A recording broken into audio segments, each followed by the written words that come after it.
Hi friends, నమస్తే. నేను మీ జవాది వెంకటేశ్వర బాబు. ఇవాళ బర్నింగ్ టాపిక్ ఏంటంటే 3 రోజుల నుంచి సోషల్ మీడియాలు, ప్రింట్ మీడియాలు, ఎలక్ట్రానిక్ మీడియాలో విస్తృతంగా ప్రచారం అవుతున్నటువంటి నల్గొండ జిల్లా కొండమల్లేపల్లిలో ఉన్నటువంటి Nagarjuna public school principal madam Srimati Kallu Rupa Reddy గారిని అదే స్కూల్లో 10వ తరగతి చదువుతున్న విద్యార్థులు ఆమె ఇంటిలోనే హత్య చేయడం అనేది చాలా సెన్సేషన్ న్యూస్ అయిపోయింది. మరి ఇందులో ఎవరిది తప్పు, ఇందువల్ల చేయవలసి వచ్చింది, ఏ పరిస్థితుల వల్ల ఇలా పిల్లలు తయారవుతున్నారు, దీంట్లో ఎవరెవరి పాత్ర ఏంటుందో మనం చర్చించే ముందు నా రిక్వెస్ట్ ఏంటంటే ఇటువంటి విద్య, హెల్త్ మరియు మోటివేషన్ సంబంధించినటువంటి సమాచారాన్ని అందిస్తున్నటువంటి నా ఛానల్ జవ్వా సుగంధాన్ని సబ్స్క్రైబ్ చేసుకొని 10 మందికి షేర్ చేసి మీ యొక్క సపోర్ట్ ఇవ్వాల్సిందిగా కోరుతున్నాను. సో విషయం ఏంటంటే ఈ మధ్య ఎక్కడ చూసినా కూడా యువతలో నిర్లిప్తత, నిరాశ, ఆవేశము, ఆక్రోశము, కోపము, అసంతృప్తి లాంటి లక్షణాలు ఎక్కువ కనబడుతూ ఉన్నాయి. యువత అనే దానికంటే కూడా వీళ్ళంతా అడోలసెంట్స్, కిషోర బాలికలు, కిషోర బాలురు, అంటే పూర్తిగా యవ్వనంలోకి వచ్చిన వాళ్ళు కాదు, బిలో 18 ఇయర్స్లో కూడా ఇటువంటి విపరీత ధోరణిలో కనబడుతున్నాయి.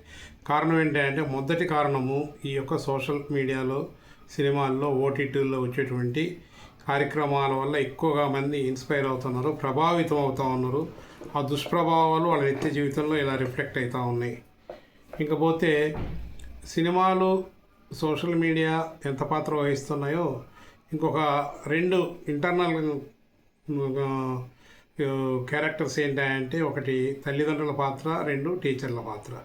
సో ఈ యొక్క సంఘటనలో పిల్లలు ఇన్ఫ్లుయెన్స్ అవుతున్నారు అంటే తల్లిదండ్రుల పాత్ర సుమారు 65 నుంచి 70% ఉంటుంది, 30% టీచర్ల పాత్ర ఉంటుంది. అదేంటి సార్ అట్లా చెప్తారంటే, ఎందుకంటే మీ పిల్లలు ఉదయం 8ంటికి వెళ్తే 5ంటికి వచ్చేస్తారు, లేదు 9ంటికి వెళ్తే 5ంటికి వస్తారు. సో మిగిలిన సమయం అంతా వాళ్ళు ఇంట్లోనే ఉంటారు. అంటే ఒక 6 గంటలు లేక 7 గంటలే పాఠశాలలో కానీ, కళాశాలలో కానీ, విద్యా సంస్థలో కానీ ఆ టీచర్ల యొక్క పర్యవేక్షణలో ఉంటారు. మిగిలిన సమయం అంతా కూడా ఇళ్ళలో ఉంటారు. కాబట్టి మెజారిటీ రోలు తల్లిదండ్రులకు వచ్చేస్తుంది. సో మిగిలిన సమయంలో మానిటర్ చేసుకోవాల్సింది, వాళ్ళని చూసుకోవాల్సిన తల్లిదండ్రులే కాబట్టి తల్లిదండ్రులు బాధ్యత ఎక్కువ ఉంటుంది. సో ఈ మధ్య విశృంఖలంగా ఈ మర్డర్లు చేయడం ఎలాగా, లేకపోతే అబ్యూజ్ చేయడం ఎలాగా అనే విషయాలు ఈ యొక్క ఓటీటీ ప్లాట్ఫారాల్లోనూ, తర్వాత కొన్ని వెబ్ ఛానల్స్లో విపరీతంగా చూపిస్తూ ఉన్నారు. వాటికి సెన్సార్షిప్ లేదు, ఏ కంట్రోల్ లేకపోవడం వల్ల కూడా పిల్లలు వాటికి అలవాటు పడిపోయి వాళ్ళు ఏదైనా సంఘటన చేయాలనుకున్నప్పుడు అవుట్ ఆఫ్ యాంగ్జైటీ అనండి, లేకపోతే ఎంతూసియాజం అనండి, ఇంటర్నెట్లో వెళ్ళి వాటిని శోధించి వాటిని మనసులో నిక్షిప్తం చేసుకుని వాటి రకంగా కూడా రియాక్ట్ అవుతా ఉన్న సంఘటనలు కొన్ని మనం ఈ మధ్య టీవీలో, పేపర్లో చదువుతాము. సో మరి ఈ యొక్క తల్లిదండ్రులు, ఎందుకంటే చాలా స్కూల్స్లో సెల్ ఫోన్స్ అలౌ చేయరు, అవకాశం లేదు పట్టుకెళ్ళడానికి 10th వరకు పిల్లలకి. సో మరి మిగిలిన సమయం అంతా ఇంట్లోనే మనం టీవీ కానీ లేదా సెల్ ఫోన్ కానీ సోషల్ మీడియాలో వాళ్ళు వాడుతున్నప్పుడు మనం ఏమాత్రం కంట్రోల్ చేయగలుగుతున్నాం, ఏమేమి కంటెంట్ వాళ్ళు చూస్తూ ఉన్నారు, దానికి మనం చైల్డ్ లాక్ ఏమైనా పెట్టామా, ప్రతిసారి మనం వెళ్ళి వాళ్ళని చెక్ చేస్తున్నాం అనే విషయంలో తల్లిదండ్రుల యొక్క పాత్ర టోటల్గా ఫెయిల్యూరే. ఇంకా పిల్లలకి తల్లిదండ్రులు సెల్ ఫోన్ ఇచ్చేసి వాళ్ళు ఆ సెల్ ఫోన్ చూసుకుంటూ ఉంటే మనం వంట చేసుకోవడం, లేకపోతే ఆఫీస్ పని చేసుకోవడం, అయితే వేరే పనులు చేసుకోవచ్చు, లేకపోతే రిలాక్స్ అవ్వచ్చు అనే మూడ్లో ఉండి తల్లిదండ్రులే ఈ యొక్క సోషల్ మీడియాకి పిల్లల్ని ఎడిక్ట్ చేస్తున్న సందర్భాలు 100కి 90% కనబడుతుంది. ఈవెన్ బ్రేక్ఫాస్ట్ పెట్టినా, లంచ్ పెట్టినా కూడా టీవీల ముందు పెట్టి వాళ్ళకి కావాల్సినటువంటి కార్టూన్స్, సీరియల్స్ చూసుకునేటట్టు, లేదంటే వాళ్ళ రూమ్లోకి వెళ్ళి టిఫిన్లు, భోజనాలు అరేంజ్ చేసేసి అక్కడ వాళ్ళకి సెల్ ఫోన్ ఇచ్చేసి వీళ్ళు బయటకు వచ్చేస్తారు. వాళ్ళ లోపల ఏం కంటెంట్ చూస్తారు, ఎటు వాళ్ళు నిజంగా ఆహారం తీసుకుంటా ఉన్నారా, అది నిజంగా డైజెషన్ అవుతుంది. ఆహారమే ఔషధం, ఆహారమే జీవనం, ఆహారమే ప్రాణం అన్నాం కదా. మరి దాన్ని ఎలా తీసుకుంటారని మరి తల్లిదండ్రులు ఎవరైనా ఆలోచించి చూస్తున్నారంటే శూన్యంగా కనబడుతూ ఉంది. సో మరి ముఖ్యంగా మరి ఈ రూపారెడ్డి గారి హత్య కేసు తర్వాత రాష్ట్రంలో విపరీతమైన చర్చ జరుగుతూ ఉంది. ఎవరు బాధ్యులు, మీరే అంటే మీరు తప్పు, మీరంటే మీరు తప్పు అని ఒకరినొకరు నిందించుకునే స్టేజ్కి వచ్చారు.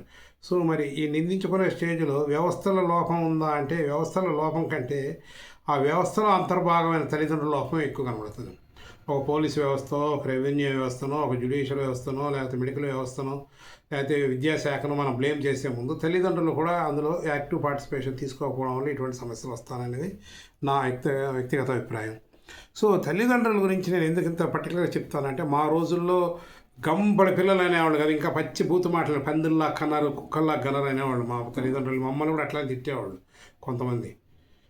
అయినా కూడా మా మీద పేరెంటింగ్ ఎప్పుడూ తప్పలేదు.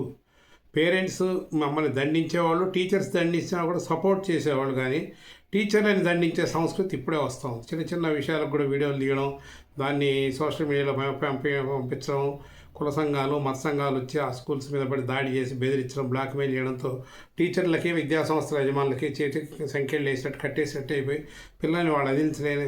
ఇప్పుడు ఈ రూపారెడ్డి గారి కేసులో కూడా మీరందరూ చూశారు కదా, వాళ్ళు డ్రగ్స్కి అలవాటు పడ్డారని ఆమె మందలించింది మనసులో పెట్టుకొని వాళ్ళు రెక్కి నిర్వహించి ఆమె దగ్గర డబ్బులు కూడా ఉంటాయని తెలుసుకొని ఆమె మీదే ఒకరు గోడ దూకెళ్ళి అడ్వాన్స్ ఇంట్లో ఉండి ఇంకొకరు బయట కాపలా కాస్తూ ఈ హత్య చేశారు.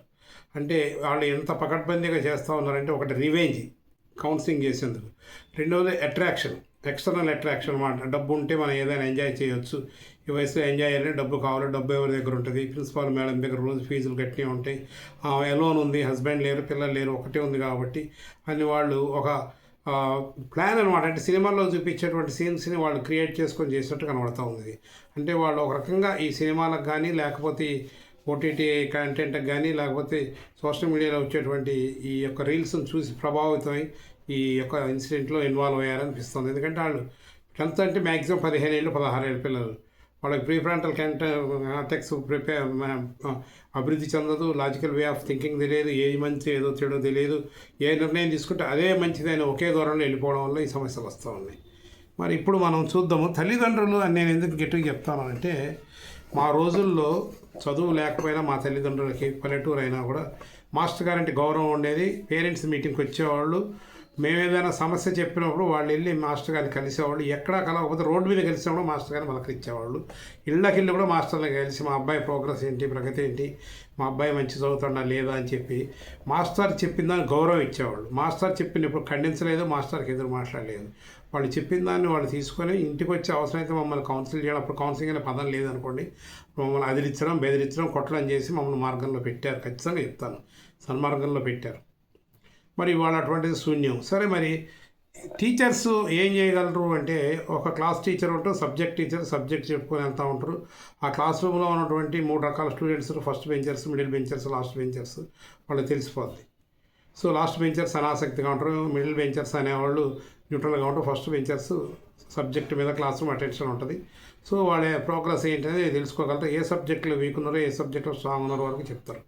కానీ వాళ్ళ బిహేవియర్, యాటిట్యూడ్ కొంతవరకు టీచర్లకు తెలుస్తుంది. కానీ ఈ ఏదైనా మందలిస్తే ఈ దండయాత్రలు, దాడులు, సోషల్ మీడియాలో రావడం, పేపర్లో, టీవీలో రావడం, క్షమాపణలు చెప్పడం, కొన్ని సందర్భాల్లో స్కూల్లో సస్పెండ్ చేయించేటువంటి పరిస్థితి వస్తున్నప్పుడు వాళ్ళు కూడా, అది ప్రైవేట్ స్కూల్ అయినా ప్రభుత్వ స్కూల్ అయినా, డేర్ తీసుకొని పిల్లల్ని మందలించే పరిస్థితి లేదు.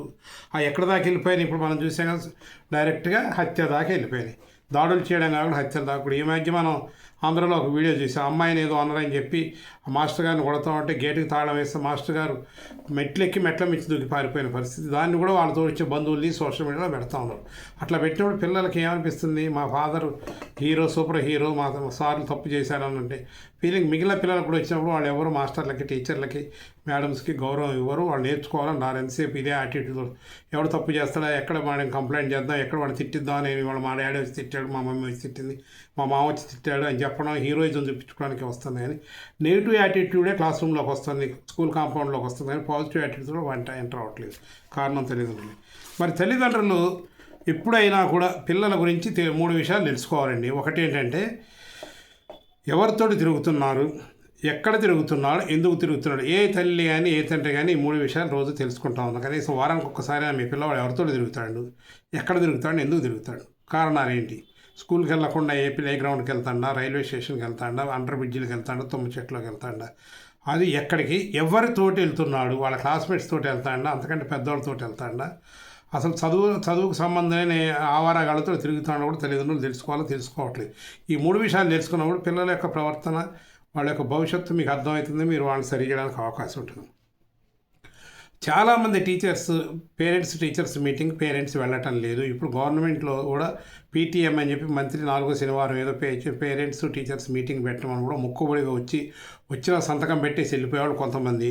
కూర్చొని ఏమి మాట్లాడితే మళ్ళీ ఎక్కడ ఏ ఇబ్బంది వస్తుందో, మా పిల్లల్ని ఏం దండిస్తారని చెప్పకుండా ఉండేవాళ్ళు ఉన్నారు. కానీ పేరెంట్స్ టీచర్స్ మీటింగ్ ఎంతమంది వెళ్తున్నారు? అసలు కొంతమంది అయితే మేము చూస్తాం, 2-3 అయితే రోజు వెళ్ళి ఆ పిల్లల్ని దించి తీసుకొస్తూ తల్లిదండ్రులు టీచర్ కనబడతారు, అసలు మాట్లాడతారు. వాళ్ళ పిల్లలంతా నాకు తెలిసి ఒక ఫ్యామిలీ ఉంది, వాళ్ళ ఇద్దరు పిల్లలు వాళ్ళ ఇద్దరు ఇంజనీరింగ్ చదువుకుంటారు. మొన్న ఒకరు 10th, ఒకరు ఇంటర్ అయిన, ఒకరు ఇంజనీరింగ్లో వచ్చింది, ఒకరు పాలిటెక్నిక్లో వచ్చింది. అమ్మ కానీ రోజు వెళ్ళడం, మాస్టర్ కప్పు చెప్పడం, మేడం మాట్లాడడం, రావడం జరుగుతుంది. ఎంతమంది పేరెంట్స్ వాళ్ళ క్లాస్ టీచర్తో మాట్లాడి పిల్లవాడి ప్రోగ్రెస్ ఎట్లా ఉందో తెలుసుకుంటా ఉన్నారు. అసలు మీరు టీచర్లకు ఏమేమి ప్రశ్నలు వేయాలా అంటే, ప్రశ్నలు వేయడం అంటే నీ క్వాలిఫికేషన్ ఏంటి, నీ క్యాస్ట్ ఏంటి, నీ మతం ఏంటి, నీ జీతం ఏంటి కాదు. నీ పిల్లల భవిష్యత్తుకు సంబంధించిన క్వశ్చన్లు మీరు ఏం వేయగలుగుతారు నేను చెప్తుంది చూడండి. రెగ్యులర్గా స్కూల్కి వస్తున్నాడా? మొదటి క్వశ్చన్. రెండో క్వశ్చన్, మిగతా పిల్లలతో మా పిల్లవాడు కలిసిపోతున్నాడా?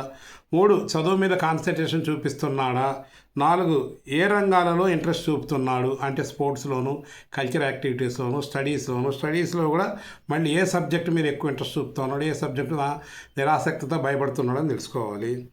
అన్ని కార్యక్రమాల్లో పార్టిసిపేట్ చేస్తున్నాడు. స్కూల్స్లో, కాలేజీలో జరిగేటువంటి sports, games, culture activities, prayer కానించి quiz, elocution competition, essay writing అన్నింటిలో పార్టిసిపేట్ చేస్తాడా లేదా తెలుసుకోవాలి. మీ దృష్టిలో ఇంకా ఏమైనా మెరుగుపరుచుకోవాల్సిన సబ్జెక్టులు ఉన్నాయా అని మేడంని ఆర్ సార్ని పేరెంట్ అడిగినప్పుడు వాళ్ళు మంచి ఫీడ్బ్యాక్ ఇస్తారు మీ పిల్లల గురించి. వాళ్ళు మీ ఒక్క పిల్లోడి గురించి శత్రుత్వం పెంచుకోవాల్సిన అవసరం వాళ్ళకి ఏమీ లేదు. వాళ్ళు మీ దగ్గర అప్పు తీసుకోలేదు, లేకపోతే మీరు వాళ్ళకి ఉద్యోగం ఇప్పించలేదు, మీ భూమి వాళ్ళు కలుపుకోలే, మీ పక్కింటోడు కాదు కదా. ఖచ్చితంగా మీరేం చేయాలి, ఈ పిల్లల గురించి ఇంకా మెరుగుపరుచుకోవడానికి మీ ఆలోచన ఏంటి మేడం, సార్ మీరు మీ దృష్టిలో ఏంటి, ప్రోగ్రెస్ చేయడానికి ఏమున్నాయని అడిగినప్పుడు వాళ్ళు చెప్తారు. తర్వాత పిల్లలు టీచర్స్ తోటి ఎలా బిహేవ్ చేస్తూ ఉన్నారు, పక్క విద్యార్థులతో ఎలా బిహేవ్ చేస్తున్నారు, మరీ ముఖ్యంగా గర్ల్స్ స్టూడెంట్స్ ఉన్నప్పుడు బాయ్స్ ఎలా బిహేవ్ చేస్తున్నారు, బాయ్స్ ఉన్నప్పుడు గర్ల్స్ యొక్క యాటిట్యూడ్ ఎట్లా ఉందో కూడా తెలుసుకోవాలి. బాడీ లాంగ్వేజ్, అటైర్ ఎలా ఉంటుంది. ఇంట్లో బయలుదేరేటప్పుడు చాలా పొలైట్గా ఉంటారు, స్కూల్కి వెళ్ళేసరికి గుండీలు ఇప్పేయడం, లేకపోతే రెక్లెస్గా కాలర్లు పైన వేసుకుని తిరగడం, కటింగ్లు మార్చుకోవడం, లేకపోతే కోట్లు ఇప్పేసి తిరుగుతారా, బాడీ లాంగ్వేజ్ హీరోలాగా రౌడీలాగా నడుస్తారా, ఇవన్నీ కూడా టీచర్స్ అబ్జర్వ్ చేస్తారండి. మీరు యాజ్ పేరెంట్గా మీరు వెళ్ళి అడగాలి. అడిగినప్పుడు వాళ్ళు చెప్తారు. అడగకుండా చెప్తే మీరు వాళ్ళని ఏదో ఒకటి అంటా ఉన్నారు. కాబట్టి మీరు వెళ్ళి కలిసి మీ బిడ్డలు మీ ప్రాణము, మీ బిడ్డలు ఆ భగవంతుడు వరము, మీ బిడ్డలు లేకుండా మీరు జీవించలేరు, మీ పేగుబంధం అన్నప్పుడు మీరు మీ బిడ్డల భవిష్యత్తు గురించి ఈ యొక్క 8 రకాల క్వశ్చన్లు మీరు అడిగి తెలుసుకున్నప్పుడు మీకు ఫుల్ ఫీడ్బ్యాక్ వస్తుంది. టీచర్లు కూడా ఓపెన్ అయ్యి పేరెంట్స్ ఇంట్రెస్ట్ చూపుతారని చెప్పి ఎక్కువ కాన్సన్ట్రేషన్ చేసి ఎక్కువ అఫెక్షన్తో మీ పిల్లల్ని వాళ్ళ ప్రేమతో చేరదీస్తారు. తర్వాత మీరు యాజ్ ఎ పేరెంట్గా అబ్జర్వేషన్స్ ఏం చేస్తారు మీ పిల్లల గురించి, ఈ అబ్జర్వేషన్స్ మీరు చేయగలగాలి. ఒక 10 అబ్జర్వేషన్స్ కానీ మీరు చేయగలిగితే మొత్తం పిక్చర్ మీ చేతిలోకి వస్తాయి.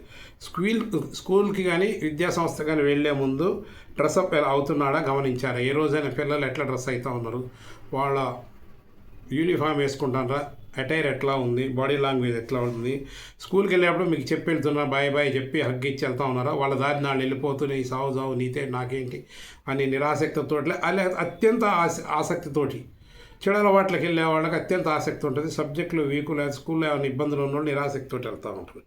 అసలు స్కూల్ టైంకి వెళుతున్నాడా, బిఫోర్ కానీ లేట్గా వెళ్తాడు. పిల్లవాడు వెళ్ళవలసిన రోజు 8:15కి వెళ్ళకుండా 7ంటికి వెళ్ళిపోతాడా, లేదు 9ంటికి వెళ్తాడు. ఎందుకు, కారణం ఏంటి? ముందు వెళ్తాడంటే ఎక్కడికి వెళ్తాడు, లేట్కి వెళ్తాడంటే ఎందుకు వెళ్తాడు, కారణం ఏంటి తెలుసుకోవాలి. అదే కానీ వెళ్ళినప్పుడే కాకుండా సాయంత్రం ఇంటికి వచ్చేటప్పుడు ఇన్ టైం వస్తాడు. రోజు వచ్చేవాడు 5:15కి వచ్చేవాడు, 5:30కి వచ్చేవాడు, ఇవాళ 4ంటికి ఎందుకు వచ్చేస్తాడు, లేదు 8-9 దాకా వస్తాడు, ఎక్కడ తిరుగుతాడు, నిజంగానే వీళ్ళకి ఎక్స్ట్రా క్లాసెస్ జరుగుతూ ఉన్నాయా లేదా, ఇంకా ఎవరితో జరుగుతూ ఉన్నాయో మీరు ప్రశ్నించడం మొదలుపెట్టినప్పుడు అందులో నిజాలు బయటకు వస్తాయి. మీరు మమ్ముగా ఉండి ఎందుకులే ఉదాసీనంగా ఉంటే వాళ్ళు ఇంకా రెచ్చిపోయి రాత్రి 12 వరకు 1 గంట వరకు వస్తూ వేరే కార్యక్రమాలు చేసి వేరే సమస్యలు మీకు పట్టుకొస్తారు. సో ఫ్రెండ్స్ ఎవరు, ఎక్కడెక్కడ ఉంటారు, వాళ్ళ ఫ్రెండ్స్ యొక్క ఫ్యామిలీ విషయాలు కూడా మీరు తెలుసుకోవాల్సిన చాలా అవసరం ఉంది. స్వామి వివేకానంద ఒక మాట చెప్తాడు. ఏం చెప్తాడంటే, నీ స్నేహితులు 5 పేర్లు చెప్పు, నీ క్యారెక్టర్ ఏంటో చెప్తున్నట్టు. అంటే నువ్వు తిరిగే వాళ్ళల్లో ఎవరైనా మర్డర్ చేసేవాళ్ళ, రేపులు చేసేవాళ్ళు, దొంగతనం చేసేవాళ్ళ, లూటీలు చేసేవాళ్ళ, అబద్ధాలు కోరల, జూదగాళ్ళ ఉంటే నీకు ఆ లక్షణాలు వస్తాయి, మంచి లక్షణాలు రావు ఇక్కడ. సో స్నాక్స్, లంచ్ బాక్స్ పూర్తిగా తినేసి తెస్తున్నారా, లేకపోతే యాజ్ రీజ్గా తెచ్చేస్తారా? ఇది కూడా ఒక సిమ్టమ్. పూర్తిగా తింటే హ్యాపీ అంటే మనం ఇచ్చింది తింటా ఉన్నారు, ఈయనకుండా తెస్తూ ఉన్నారంటే ఎక్స్ట్రా ఇంకెక్కడ ఎవరితో తిరుగుతూ ఉన్నారో, ఏదో తింటా ఉన్నారు, దేనికి అలవాటు పడుతూ ఉన్నారు. రెండోదంటే ఇంటికి వచ్చాక డైలీ రొటీన్ ఈవినింగ్ చేస్తున్నారా లేదంటే చాలామంది ఇంటికి రాగానే ముందు షూ ఇప్పేసి, సాక్స్లు ఇప్పేసి, యూనిఫామ్ ఇప్పేసి బ్యాగ్ని ఎక్కడ పెట్టాలో అక్కడ పెట్టేసి మొహం కాళ్ళు చేతులు కట్టుకొని మమ్మీ ఇచ్చిన స్నాక్స్ తిని కొద్దిసేపు రిలాక్స్ అయ్యి కొంతమంది స్నానం చేసి రిలాక్స్ అయ్యి అప్పుడు రొటీన్గా చదవడానికి హోంవర్క్ వెళ్తారు. అట్లా కాకుండా డిఫరెంట్గా మనం రాగానే షూ విసిరేయడం, బ్యాగులు విసిరేయడం, గదిలోకి వెళ్ళి కూర్చుంటా ఉన్నాడు, అసలు ఇంట్లోకి రాకుండా బయట ఎక్కడ కూర్చుంటా ఉన్నాడు, డ్రెస్ కూడా చేంజ్ చేసుకోవట్లేదు అంటే సంథింగ్ ఇస్ రాంగ్, అతని ఆలోచనలు ఎక్కడో అని మీరు అనుమానించాలి. తర్వాత ఎప్పుడైనా మీ పిల్లల్ని బ్యాగ్స్ మీరు చెక్ చేయాలి, వారానికి ఒక్కసారి బ్యాగ్స్ చెక్ చేయాలి. బ్యాగ్స్లో వాళ్ళ కాని వస్తువులు ఏమైనా ఉన్నాయా, సిరింజీలు కానీ, సాచెట్స్ కానీ, లేదా నిరోధ ప్యాకెట్స్ లాంటివి కానీ, చిన్న చిన్న కత్తులు లాంటివి కానీ, ఇటువంటి ఏమన్నా ఉన్నాయా, ఉంటే ఎందుకు వాటితో ఏ అవసరం వచ్చింది తెలుసుకోకపోతే రేపు గంజాయికి అలవాటు పడ్డాడో, లేదా మర్డర్ చేయడానికి వెళ్తాడో, లేదా అమ్మాయితో తిరుగుతూ ఉన్నాడో, లేదా రేపులు చేస్తాడో ఎవరికి తెలియదు. అన్సోషల్ ఎలిమెంట్ కింద మారిపోయే అవకాశాలు బ్యాగుల ద్వారానే తెలుస్తాయి మీకు. సో ఏదైనా బ్యాగ్లో అనుమానాస్పద వస్తువులు కనబడ్డప్పుడు మీరు ఖచ్చితంగా ఆ సమాచారాన్ని మీరు షేర్ చేసుకొని ఏ పరిస్థితుల్లో నీ బ్యాగ్లోకి వచ్చి, ఎందుకు వచ్చి, ఎవరితో తిరుగుతూ వచ్చి, ఏ లక్షణాలు వచ్చినా కూడా తెలుసుకొని అవసరమైతే కౌన్సిలింగ్ ఇప్పించాలి. సో ఇది రెండో పార్ట్ అండి యాజ్ పేరెంట్గా, అంటే మీ అబ్జర్వేషన్స్. మూడో పార్ట్ ఏంటంటే మీరు ఈ కింది ప్రశ్నలు కూడా పిల్లలకి వేయాలి. ఏంటయ్యా అంటే మరి కొంచెం మీకు వీడియో లెంగ్తీగా అనిపించినా కూడా ఇంత సమాచారం ఎక్కడ దొరకదు. సో నా రిక్వెస్ట్ ఏంటంటే ఖచ్చితంగా ఈ ఛానల్ సబ్స్క్రైబ్ చేసుకొని కొన్ని వేల మందికి షేర్ చేయండి. అందరూ చూసి కొంత మార్పు తెచ్చుకున్నప్పుడు సమాజంలో ఉన్నటువంటి రుగ్మతలు పోతాయి. సో పేరెంట్గా మీరు మీ పిల్లల్ని ప్రశ్నిస్తున్నారు. మూడో ఐటెం. మొదటి ఐటెం ఏంటి? పేరెంట్స్ టీచర్ మీటింగ్కి వెళ్ళి టీచర్ని ఏమడుగుతున్నారు. రెండు, మీ పేరెంట్గా మీ అబ్జర్వేషన్ ఏంటి. మూడు, పేరెంట్గా మీరు పిల్లల్ని ఏం ప్రశ్నలు ఇస్తున్నారు. సో పిల్లలు స్కూల్ నుంచి రాగానే వాళ్ళని వెల్కమ్ చెప్పి వాళ్ళకు హగ్ ఇచ్చి మొట్టమొదటి క్వశ్చన్ వేయాలి. ఇవాళ స్కూల్లో ఏమైనా సంఘటనలు కానీ, విషయాలు కానీ ఏమైనా ఉన్నాయా. అందులో రెండు సంఘటనలు ఉంటాయి. ఒకటి ఏంటంటే ఆనందాన్ని కలిగించే పాజిటివ్ సంఘటనలు, ఏదైనా ఫెసిలిటేషన్ కానీ, అవార్డ్స్ ఫంక్షన్ కానీ, డ్యాన్స్ మ్యూజిక్లు కానీ, ఆటల పోటీలు కానీ, లేకపోతే ఎవరైనా గెస్టులు వచ్చి మాట్లాడినా, లేకపోతే వేరే తల్లిదండ్రులు వచ్చి అప్రిషియేట్ చేసిన ఇటువంటివన్నీ ఆనందాన్ని కలిగించే విషయాలు చెప్తారు. రెండోది ఏంటంటే స్కూల్లో నీకు నచ్చని విషయాలు ఏమైనా జరిగినా కూడా క్లాస్ టీచర్ ద్వారా కానీ, క్లాస్ రూమ్లో కానీ, తోటి విద్యార్థుల్లో కానీ, లేదా స్కూల్లో ఏదైనా జరిగిన సంఘటన కూడా తెలుసుకోవాలి. ఎందుకంటే యాజ్ ఎ పేరెంట్గా మనం తెలుసుకోవాలి. ఏదో పిల్లవాడు ఏదో అమ్మాయిని ఏదో అన్నాడు అని తెలిసినప్పుడు మన పిల్లలు ఆ స్కూల్లో అమ్మాయి ఉన్నప్పుడు మనం ఏం జాగ్రత్తలు తీసుకోవాలో తెలుస్తుంది. ఏదైనా వేరే ఇన్సిడెంట్ ఏదైనా జరిగిందనుకోండి, స్కూల్లో కొట్టుకోవడం, తన్నుకోవడం జరిగినప్పుడు కూడా మన పిల్లల్ని దానికి దూరంగా ఉండడానికి ప్లాన్ చేసుకోవడానికి అవకాశం ఉంటుంది. కాబట్టి ఇక్కడ నెగిటివ్ పాజిటివ్ విషయాలు కూడా తెలుసుకోవాలి. కానీ ఎక్కువగా మీరు పాజిటివ్ విషయాలు అడిగితే రోజు పిల్లల థాట్ పాజిటివ్ చుట్టూ తిరుగుతూ స్కూల్లో అదే చూస్తూ ఉంటారు. క్లాసెస్ మీకు లెసన్స్ బాగా అర్థం అవుతున్నాయా, ఏ సబ్జెక్ట్స్ కష్టం అనిపిస్తున్నాయి. చూడండి, అర్థం అవుతున్నాయి ఒకటే ప్రశ్న చేయకూడదు. కష్టం అనిపించింది అని అడిగినప్పుడు వాళ్ళు బరస్ట్ అవుతారు. అమ్మ నా గురించి పట్టించుకుంటారమ్మా, అమ్మ నాయన నాకు ఈ సబ్జెక్టులో కష్టం ఉంది చెప్తే ఏమనుకుంటారు అన్నప్పుడు మనం చెప్పగలిగితే, వాళ్ళు చెప్తే మనం వినగలిగితే, ఇంకొకటి ఏం చేయాలంటే నువ్వేమైనా ఎక్స్ట్రా ఎఫర్ట్ పెట్టాలనుకుంటున్నావు, లేదా దీనికి ఏమైనా మనం ట్యూషన్ పెట్టిస్తే బాగుంటుందా, లేదా సార్ దగ్గరికి వెళ్ళి క్వశ్చన్స్కి డౌట్స్ క్లియర్ చేసుకొని నన్ను కూడా తోడు రమ్మంటామని మీరు అడిగినప్పుడు పిల్లల ఆత్మవిశ్వాసం బాగా పెరుగుతుంది. తర్వాత పిల్లలకి నేర్పించండి. లంచ్లో కానీ, స్నాక్స్లో కానీ షేర్ చేసుకోవడం వల్ల ఆనందం పెరుగుతుంది, స్నేహం పెరుగుతుంది, అనుబంధం పెరుగుతుంది, ఆప్యాయత పెరుగుతుంది, ఒకరి మీద ఒక ఇంటిమసీ వస్తుంది. ఆ స్నేహబంధం చిరకాలం జీవితాంతం వరకు ఉంటుంది. కాబట్టి ఒక ఐటెం ఎక్కువ పెట్టండి. 4 ఇడ్లీల దగ్గర 5 పెట్టండి, 3 బిస్కెట్ల దగ్గర 4 పెట్టండి, సమోసాలు 2 పెట్టి ఇంకోటి పెట్టి షేర్ చేసుకున్నప్పుడు అవతల కూడా షేర్ చేస్తారు. అది ఒక రకమైనటువంటి మంచి కన్యూన్ అట్మాస్ఫియర్ ఏర్పడుతుంది. గేమ్స్, స్పోర్ట్స్, కల్చరల్ యాక్టివిటీస్ ఏమైనా జరుగుతున్నాయా, నువ్వు వాటిలో ఏమైనా పార్టిసిపేట్ చేస్తున్నావా, చేయకపోతే ఎందుకు చేయట్లేదు, కారణం ఏంటి అని చెప్పి ఆ కారణాలకి లోపాలు ఏమైనా ఉంటే, సాక్స్లు లేవు, షూస్ లేవు, లేకపోతే నా దగ్గర బ్యాట్ లేదు, లేకపోతే నా దగ్గర బాల్ లేదు అన్నప్పుడు వాటిని సమకూర్చి అతను ఎంకరేజ్ చేయడం. నాకు వీటి మీద ఇంట్రెస్ట్ లేదు, స్విమ్మింగ్ లేదు చేస్తున్నప్పుడు అవకాశం ఉంటే మీరు 1 గంట స్పేర్ చేశాను, మీ దగ్గర స్విమ్మింగ్ పూల్ ఉంటే చెక్కలు చేస్తే అక్కడ ఉంటే తీసుకెళ్ళి నేర్పించాలి. హోంవర్క్స్ అప్ టు డేట్ చూస్తున్నారా లేదా కూడా అడిగి తెలుసుకోవాలి. ఎందుకు అంటే అప్డేట్ చేయట్లేదు అంటే ఎక్కడో లోపం జరుగుతుంది, వెనకబడికి పోతా ఉన్నాడు, ఇంట్రెస్ట్ చూపట్లేదు. లేదు ఎక్కువ హోంవర్క్ ఇచ్చి ఏమైనా బర్డెన్ చేస్తూ ఉన్నారా, లేదు ఇతను చేయకపోవడం బ్యాక్లాగ్ అవ్వడం బర్డెన్ ఫీల్ అవుతా ఉన్నాడా, ఇది తెలుసుకొని స్కూల్ టీచర్స్ కూడా మాట్లాడితే మంచిది.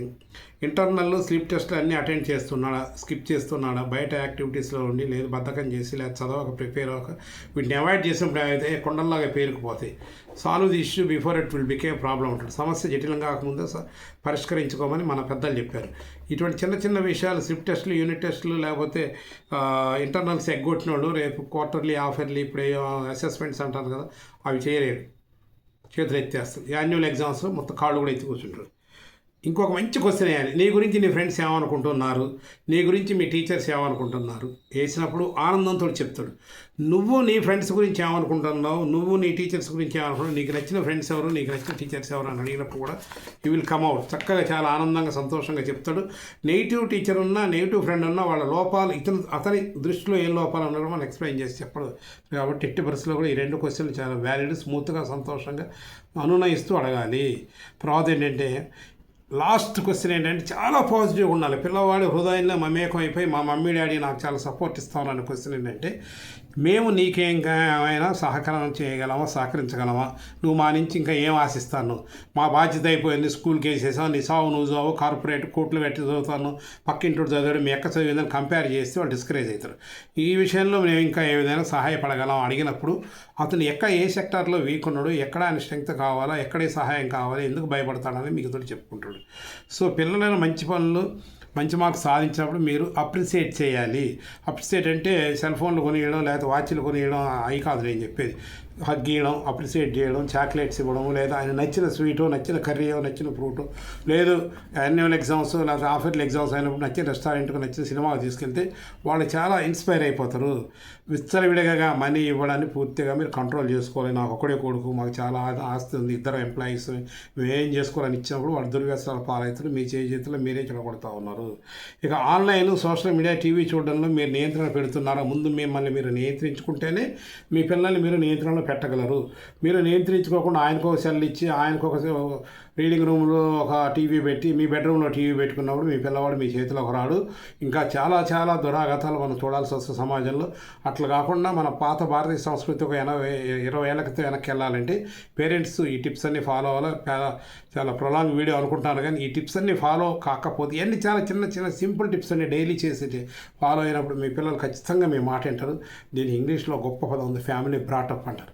ఈ ఫ్యామిలీ బ్రాటప్ కానీ బాగుందంటే మీ పిల్లలు ఆణిముత్యాలు అవుతారు. మీ పిల్లలు రేపు సమాజానికి పనికి వస్తారు, మీకు మంచి పేరు చేస్తారు. వాళ్ళ జీవితం చాలా ఆనందంగా, సంతోషంగా, ఫ్లరిషింగ్గా ఉంటుంది. సో వీడియో చూసినందుకు ధన్యవాదాలు. మరొకసారి సబ్స్క్రైబ్ చేసుకొని 100 మందికి షేర్ చేయాల్సి ఉంది. థ్యాంక్ యూ అనండి.